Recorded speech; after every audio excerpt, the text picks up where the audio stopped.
Bonjour ou bonsoir, je sais pas quand vous regarderez cette vidéo, cela dit, installez-vous bien parce qu'on est parti pour le vlog 10. Les gars, vidéo peut-être un peu moins fun que les vlogs habituels, parce que voilà, j'ai eu une petite perte de motivation et c'est ce que je vais vous partager dans ce vlog. En tout cas, j'ai quand même réussi à vous filmer une session super sympathique au Club Montmartre. Donc si tu veux aller voir direct la session, bah tu peux aller dans la petite barre en bas et choisir la session. Sinon, je te laisse avec l'intro, c'est parti.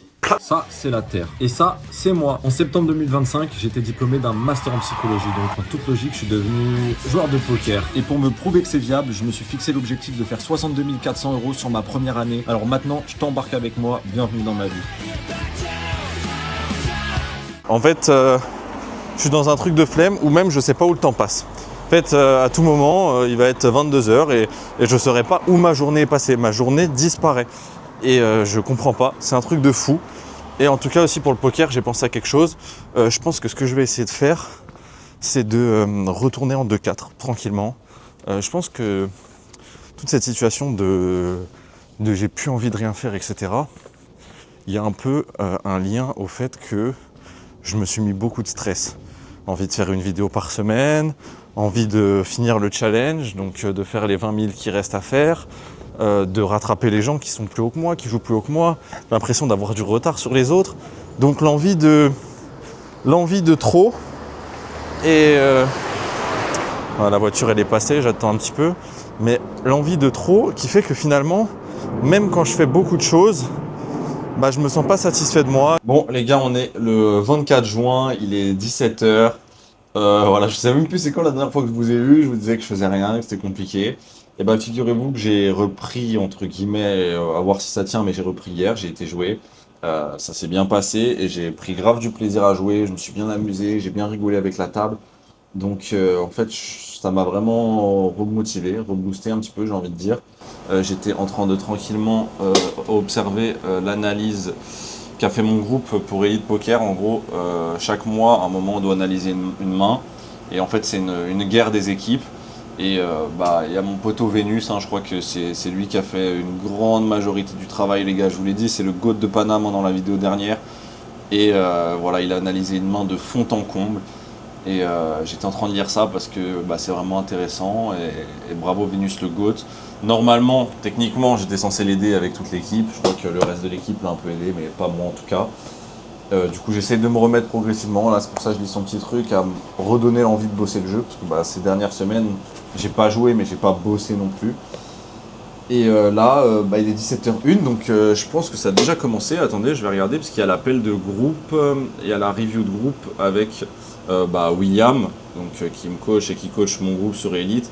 William que vous connaissez, vous l'avez vu dans les vlogs à Miami pour ceux qui suivent assidûment, j'ai envie de dire.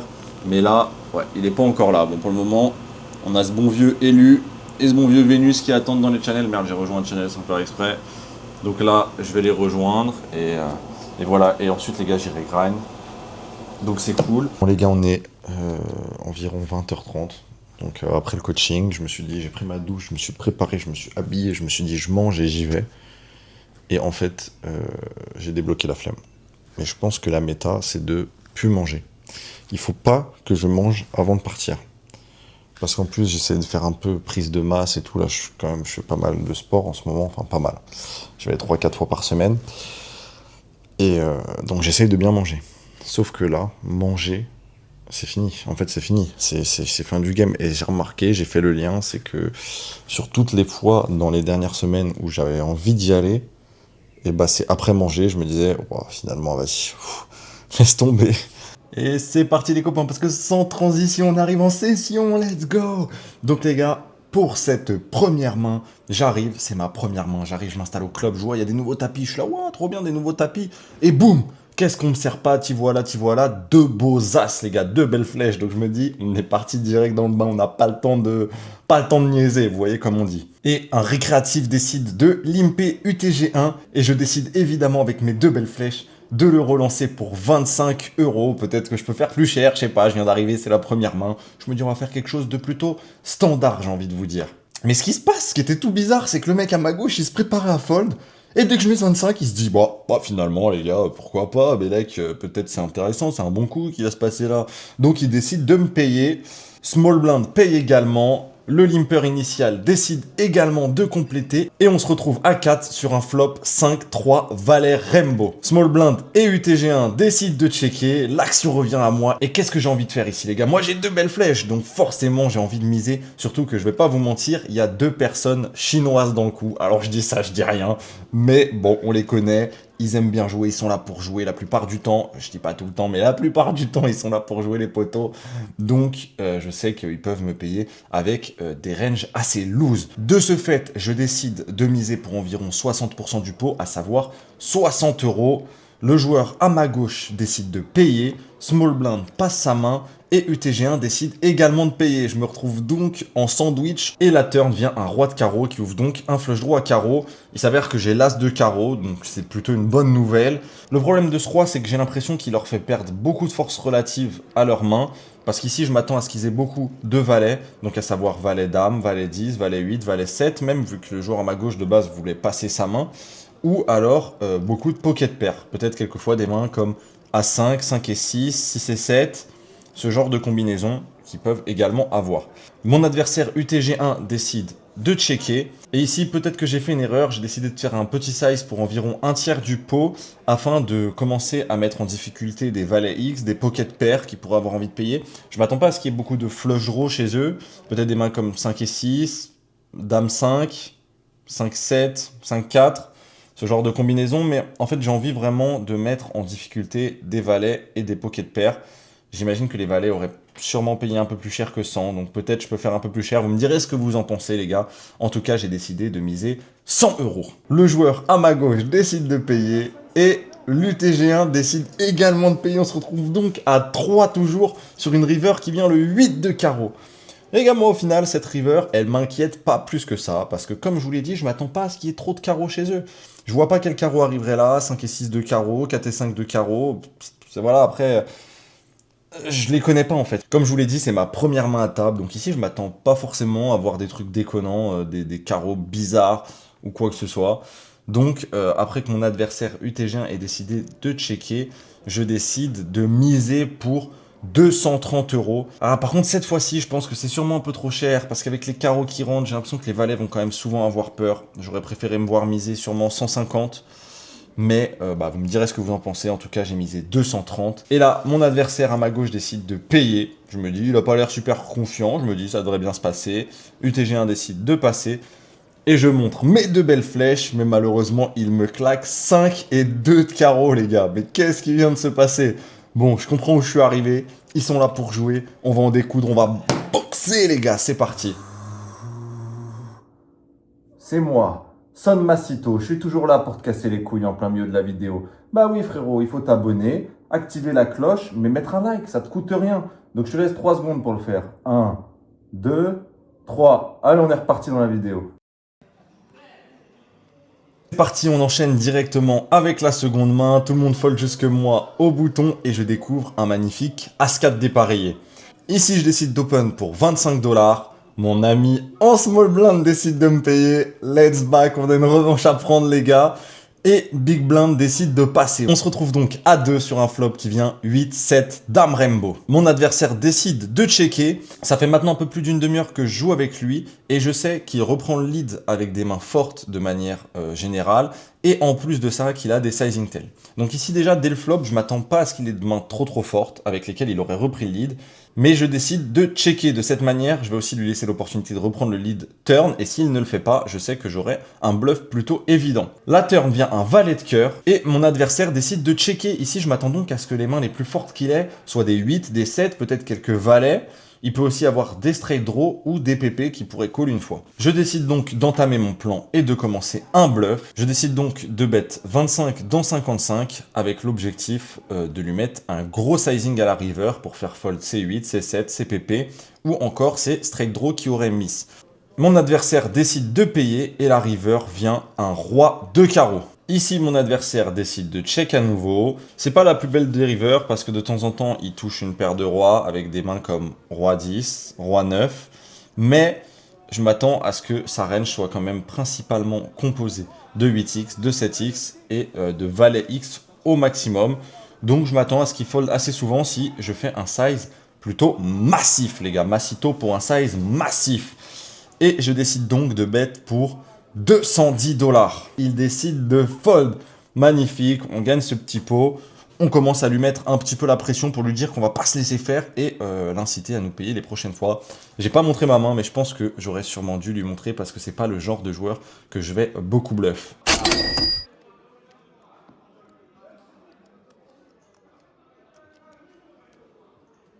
Et c'est parti pour cette troisième main. Le joueur Holo Jack ainsi que le joueur White Jack décident de limper pour 5 €. Et ici, je trouve deux belles dames, les gars. Donc, qu'est-ce que je vais faire? Évidemment, je comprends que la table est chaude d'action. Donc, je vais pas faire un petit size, je vais pas faire je sais pas quoi. J'envoie directement 40 €, les gars. Qui veut jouer, vient. Mais il faut payer. Le joueur en small blind décide de compléter. Et le low jack décide également de compléter. On se retrouve donc à 3 sur un flop qui vient 8, dame, 4 les gars, bingo. Le joueur en small blind décide de checker, le joueur au low jack décide également de checker. Et ici, j'avoue que je me retrouve un peu dans la tourmente. Je me dis, je lock le board, je peux faire un sizing assez cher pour faire fold des 8, des 9-9, des 10-10, des JJ potentiellement, peut-être même des 5 et 6, 6 et 7. Ce genre de main, il y a aussi des flush draws. J'hésite également à checker, ça m'a l'air d'être une décision qui ferait du sens. Je leur laisse ainsi toucher des valets, des 10, des as, des rois. Peu importe, je leur laisse toucher des mains. Maintenant, je pense que j'ai quand même vraiment envie de rouvrir le betting ici. Donc je décide de faire un play un peu spicy. Je décide de miser 20 €, donc un 6e pot, en me disant qu'ils vont quasiment call l'entièreté de leur range, juste pour me chatter. Et ça leur laisse aussi l'opportunité de faire un move. Le joueur en small blind décide de payer, mais malheureusement, le joueur holo jack décide de fold. On se retrouve donc à 2 sur une river qui est une pure brique, le 2 de trèfle, les gars. Maintenant, ici, il faut absolument que j'arrive à jouer les stacks contre lui. Ma main est beaucoup trop forte pour manquer de valorisation. Donc, je décide de partir sur un size plutôt gros d'environ 2 tiers potes afin de lui laisser pile un montant sympathique pour pouvoir mettre tapis à la river. Je décide donc de miser 110 € et mon adversaire commence à hésiter un petit peu et après quelques secondes d'hésitation, magnifique, il décide de call. On se retrouve donc toujours à 2 sur une river qui vient le roi de cœur. Alors celle-là, c'est vraiment pas la plus belle. Maintenant, il y a les cœurs qui rentrent. Et en plus de ça, ça pourrait faire très peur à des mains comme des dames X ou des 8X. Donc bon, c'est un petit peu relou. Maintenant, il décide de checker. Et ici, je pense que j'ai pas d'autre choix que de mettre all in, les gars. Et là, mon adversaire, après quelques secondes d'hésitation, décide de passer sa main. On gagne donc ce beau petit pot. Et c'est parti pour la suite. Dans cette nouvelle main, les gars, tout le monde fold jusqu'à moi qui suis au hijack. Et en fait, là, les gars, j'ai un peu la dalle de coups. J'ai envie de jouer des coups. Donc, je vais sortir des sentiers battus et je vais open pour 20 €, dame 8 de pique. Bon, les gars, c'est pas dans les tableaux, mais vous m'en voudrez pas. Je voulais vous faire du contenu. Et en plus de ça, allez, j'avais envie de jouer des mains. Là, c'est bon, il m'avait énervé, les gars. Le cut-off fold et bouton décident de payer. Small blind et big blind fold, donc on se retrouve à 2 sur un flop qui vient 10-7-3 avec le 10 de pique. Ici, je pense que je pourrais miser pour un sizing plutôt gros, mais je décide de prendre ma main en check. Mon adversaire décide de miser pour 20 €. Ici, j'ai quand même des backdoor quintes, j'ai backdoor couleur, je joue une overcard. Sur le papier, je pense que je peux payer plutôt tranquillement. Selon ce qui se passe, je pourrais également bluffer de temps en temps. Donc, c'est ce que je décide de faire et je paye. La turn vient un valet de cœur qui nous ouvre un tirage quinte. Donc ici, j'espère que mon adversaire va checker ou faire un petit size. Sinon, ça va être dur pour moi de faire quelque chose, d'autant plus qu'il a un petit stack. Je décide donc de checker et mon adversaire fait 20 €.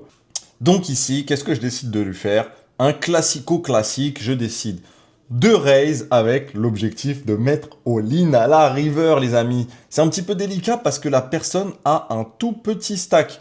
Donc, je vais avoir à la fois un très bon risk-reward à la river, mais à la fois, le levier pour faire fold sera pas le meilleur.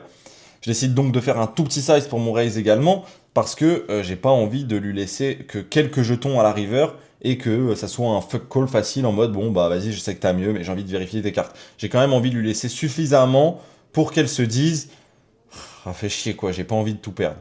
Donc, je décide de raise à 40 €. Mon adversaire décide de call.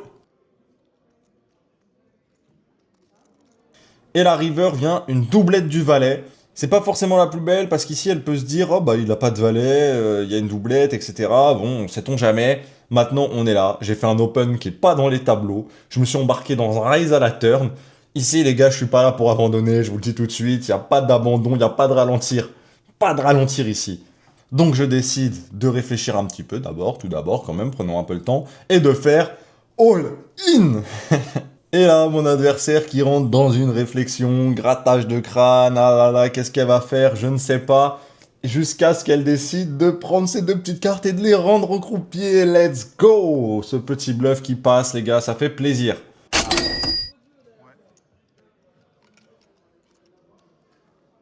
Pour cette nouvelle main, les amis, le low jack qui est un régulier décide d'open à 20 € et je découvre à 7 de pique au bouton. Ici, les gars, encore une fois, c'est pas une décision évidente. Je pourrais avoir envie de le 3-bet, je pourrais même fold ou je pourrais flat. En fait, je peux un petit peu tout faire, j'ai l'impression ici. Mais comme vous le savez, les gars, j'ai un ami à ma gauche, il est chaud d'action. Le monsieur, il est là.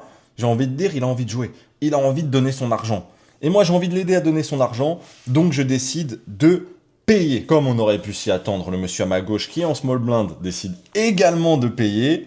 Big blind fold. Et on se retrouve donc à 3 sur un flop qui vient... Roi, dame, 4 de pique, les gars. Bingo. Et là, qu'est-ce qui se passe? Mon ami en small blind, qui est chaud d'action, qui a envie de donner de l'argent, qu'est-ce qu'il décide de faire? Il décide de reprendre le lead pour 40 €, les gars, let's go. Alors là, je suis trop content, je me dis jackpot, jackpot. Dans ma tête, ça clignote de partout. L'autre jack décide de fold. Je continue, je reprends mon souffle. Je me prépare mentalement, les gars, à cette petite victoire, à le déstacker. Je mets 100 €. Mon adversaire décide de payer très rapidement. Et là, la turn vient une doublette du 4. C'est pas la meilleure du tout, mais c'est pas la pire non plus. Je m'attends assez rarement à ce qu'il ait roi 4, dame 4. C'est pas impossible. On connaît le phénomène. On connaît notre book, les gars. C'est pas impossible du tout. Il les a dans sa range. Maintenant, il a aussi une tonne de rois. Des rois 10, des rois 9. Il a roi dame, roi valet. Il y a une tonne de rois. Donc ici, cette turn ne me dérange finalement pas tant que ça. Et là, mon adversaire décide de reprendre le lead pour 100 €. Bah les gars, c'est parfait. Que demande le peuple? Tapis, les gars, tapis. Mais qu'est-ce que tu vas faire? Tapis. Et là, il me paye. Je claque mon A7 de pique tout fièrement. Et là, qu'est-ce qu'il ne fait-il pas? Il retourne dame 4 dépareillé, comme ça, tout fièrement. Dame 4 dépareillé, mais tu te fous de ma gueule, t'es imbattable. T'es imbattable, ce mec est imbattable, les gars, c'est pas possible. C'est pas possible, il va me raser toute la soirée, les gars. Là, je suis drawing dead. Dites-vous, à tel point, je suis drawing dead. En fait, la croupière, elle commence à prendre les jetons, à lui donner, elle sort même pas la river, t'as vu? Alors qu'elle est obligée de sortir la river, mais elle la sort pas, elle sait. Tout le monde sait, en fait, que j'ai perdu. C'est fini, les gars. Donc là, je suis abattu. Je me dis, putain, c'est pas possible. Ce mec, il va me défoncer toute la soirée. Mais, je reste focus, les gars. J'ai pas dit mon dernier mot, je vais l'avoir, ok?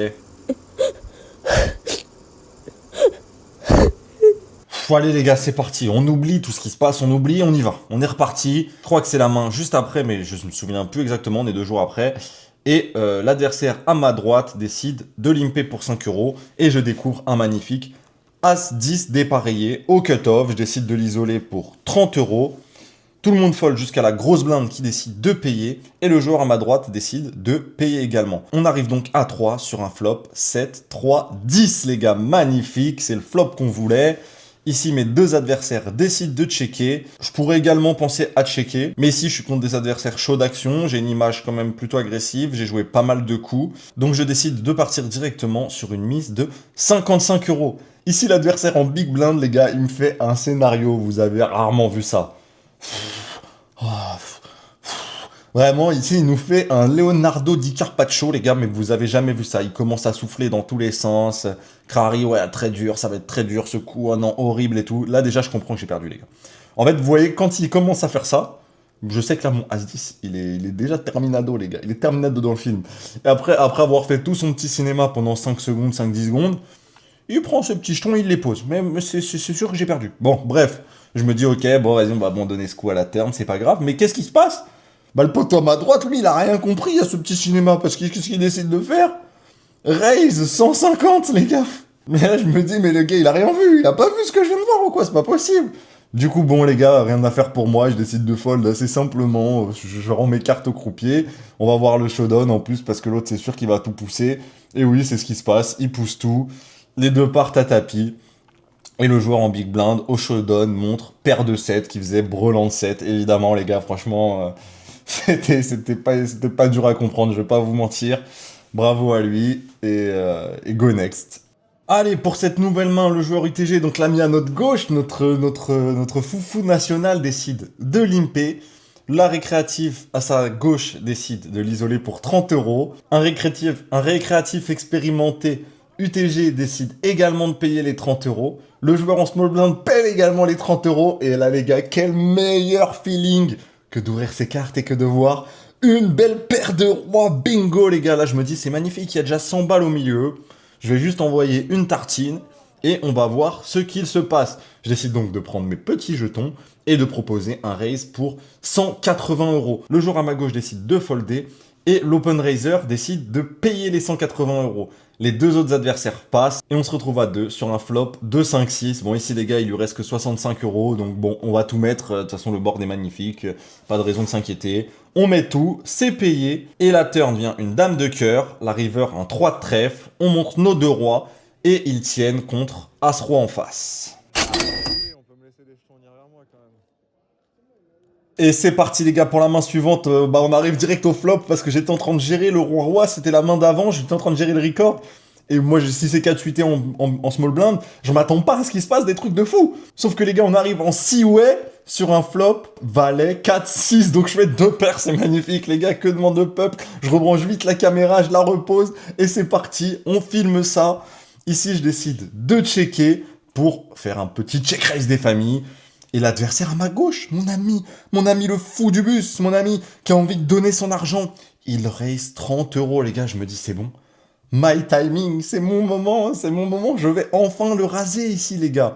Un autre adversaire décide de payer les 30 euros depuis le hijack, et je décide ici, après quelques secondes de réflexion, je me dis que je pourrais call effectivement de temps en temps ici, mais bon, j'ai envie de maintenir mon plan de check raise ici, j'ai un joueur un peu fou à ma gauche, je veux absolument mettre l'argent le plus vite possible au milieu, et je décide de raise pour 130 euros.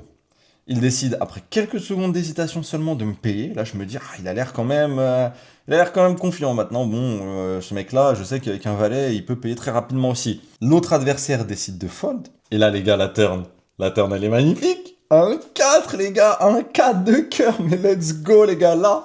Si j'avais peut-être un doute d'être derrière ici, les gars, s'il a valet 4, c'est Righed, les gars. S'il a valet 4, c'est Righed, ok? Donc là, je me dis, magnifique. La turn est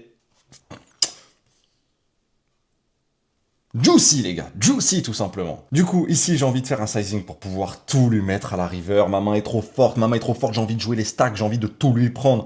Donc je décide de bet pour 200 euros. Et là, mon adversaire, après seulement quelques secondes d'hésitation, décide de payer. Je me dis, putain, magnifique, let's go, on va enfin tout lui prendre, les gars, on va enfin tout lui prendre. Maintenant, je garde en tête que ce mec, je peux pas le battre, il est imbattable, je le sais, donc bon, je me dis, sait-on jamais, je m'inquiète un peu, tu vois, on devient parano à force. Et là, la river vient, un 2 trèfle, une brique absolue, les gars, c'est bon, on est quasi nuts, les gars, il y a que valet 4 qui nous bat ici, ou paire de 6. Maintenant, c'est impossible qu'il ait ces mains-là. Donc je décide de lui mettre all-in, il paye assez rapidement, je claque ma main. 6 et 4. 6 et 4, qui fait quoi, qui dit quoi maintenant? Et il craque 6 et 4 aussi, mais les gars, c'est une dinguerie, c'est pas possible. Le mec, il est imbattable. Il a aussi 6 et 4. Non, mais c'est pas possible. Les gars, là, vous voyez, je regarde le board comme ça et je me dis, mais attendez, mais c'est pas possible. Ce mec, je peux pas le battre. Ce mec est imbattable. En fait, déjà, là, j'ai pas perdu. Mais depuis le début, ce qui se passe, c'est qu'il prend mon argent et il le redistribue à d'autres gens. Et dès qu'il a plus d'argent, il reprend mon argent. Et je me dis, mais là, je me disais, c'est mon moment, je vais tout lui prendre. Et non, c'est pas possible, le mec a aussi 6 et 4. Bref, les gars, c'est juste lunaire. Je me dis, ce mec est imbattable, les gars. Bref, on partage ce pot, donc je gagne pas d'argent, il gagne pas d'argent, personne gagne d'argent. C'est triste, franchement, je m'attendais vraiment à le gagner. Mais c'est pas grave, les gars, on reste focus. Et on continue cette putain de session, on va le raser, les gars. Et les gars, c'est parti pour une nouvelle main. On a 2 personnes qui limp en début de parole. Et je trouve un magnifique valet-dame de carreau au cut-off. Ici, je décide d'open pour 35 euros. Et notre adversaire au bouton, notre némésis, le foufou, l'homme qui veut donner son argent sauf à moi, décide de payer les 35 euros, les gars. C'est parti. La femme en small blind décide de mettre tapis pour les 55 euros qui lui restent. Big blind décide de payer. Les deux adversaires qui ont limp initialement décident de fold. Je complète les 55 € et Bouton complète également. On va donc arriver à 4 joueurs sur un flop qui vient 7, 5, dame avec 2 trèfles les gars. Let's go, on fait une top paire, c'est magnifique. Ici notre adversaire en big blind décide de checker. Je décide de checker. Bouton décide également de checker et on arrive donc à 4 avec un joueur toujours à tapis sur une turn qui est le 10 de trèfle. Alors ça les gars c'est vraiment une turn de merde mais je vais faire en plus une grosse erreur je pense selon moi. Big blind décide de checker et ici je décide de bet 60 € donc environ un quart pot et je pense que c'est une erreur, je pense qu'il faut que je fasse quelque chose comme 40% ici pour commencer à mettre en difficulté et en indifférent des mains comme des petits trèfles ou des 10. Surtout que je sais que mon adversaire au bouton, mon Némésis, va payer un 10 même si je fais 110 €. Donc il faut vraiment faire plus cher ici. Bon, malheureusement, je fais l'erreur, je décide de bet 60, l'adversaire au bouton décide de payer, et Big Blind fait tapis pour 95 €. Ici les gars, on paye les 95 €, bouton décide également de payer, et du coup, on se retrouve toujours à 4 sur une river qui vient le 2 de trèfle. Ah les gars, c'est dramatique, si je pensais encore gagner, bah là, c'est sûr que je gagne pas, malheureusement. Je suis dégoûté, ça va encore être notre ami au bouton qui va nous raser. Je décide de check, et bouton décide de miser pour 300 €. Les gars, il nous a encore chaté, c'est sûr. Qu'est-ce qu'il va montrer? Je décide de fold. Et là, qu'est-ce qu'il nous montre? Il claque As-3 avec l'As de trèfle. Dernier de la classe, de bout en bout. Et il nous fait une flush river encore. Small blind montre paire de 10. Et big blind montre As-10 de pique. Donc, bon, vraiment, notre ami au bouton qui était dernier de la classe et qui gagne encore, les gars. Je pense que c'est la fin de cette session. C'était la dernière main, là. C'est pas possible. Il est imbattable, les gars. Donc, on arrête ici. Et restez bien jusqu'à la fin parce que je vais vous partager les résultats de la session, mais aussi les résultats du mois de juin qui vient de se terminer. On se retrouve du coup à la sortie de la session à Montmartre. Je suis avec Vini. Il vous a manqué. Et petite séance de sport. On est devant le basique. Donc là, on est dans le... Je peux même pas retourner le téléphone. On est dans le Bueno. Et ça va être bien sympathique. Gros pec avec Vini, les gars.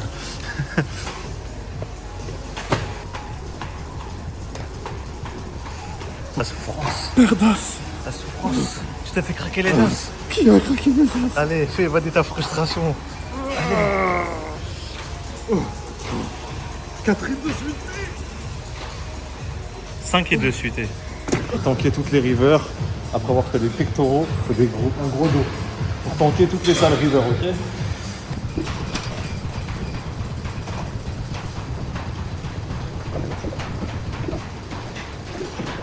Et des grosses épaules pour ne porter ses cartes. Faire basse. Oh putain les rois. Quand vous bluffez, vous baissez la tête, plus d'émotion.